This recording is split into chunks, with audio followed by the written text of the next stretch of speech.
Yes, Aprili 5 ni mchezo wa Mzizima Derby, Azam FC dhidi ya Simba Sports Club. Na leo kwenye Pinpoint tunakwenda kuangalia vita kuu katika mchezo ni ipi. Vita kuu tatu ambazo tunakwenda kuangalia katika mchezo, zile ambazo zinaweza kwenda kuamua huu mchezo.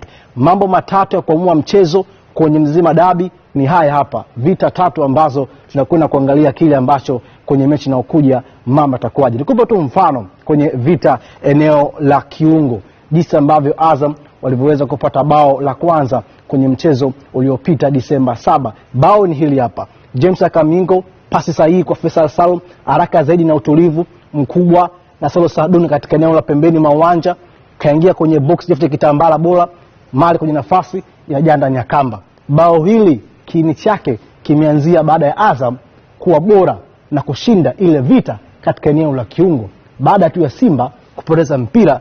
Hili ni bao la Simba katika msimu uliopita ambapo walifunga bao kupitia kwa Eli Mpanzo. Vita ya transition, Simba wamepoka mpira kwa ufanisi mkubwa baada ya jaribio la mpira wa kabu kwa haraka zaidi. Kibulinis Kibu Prosper inapigwa pasi kwenye njia, Simba wanakwenda kushambulia lango la Azam, linakwenda kupatikana bao la kwanza kwa upande wa Simba. Bao hili kiini chake ni Simba walifanikiwa kuishinda ile vita ya transition, kwa maana ya kwamba walikuwa wana mpira, umepoka mpira, wamekwenda kushambulia kwa haraka zaidi, inapatikana bao kwa upande wa Simba. Ni vita ambazo timu yote itafanikiwa kushinda vita hiyo, basi ina asilimia kubwa ya kupata ushindi kwenye mchezo wa Mzizima Derby. Hii ni Pinpoint na mimi ni Leonard Musekula, mwamba wa juu.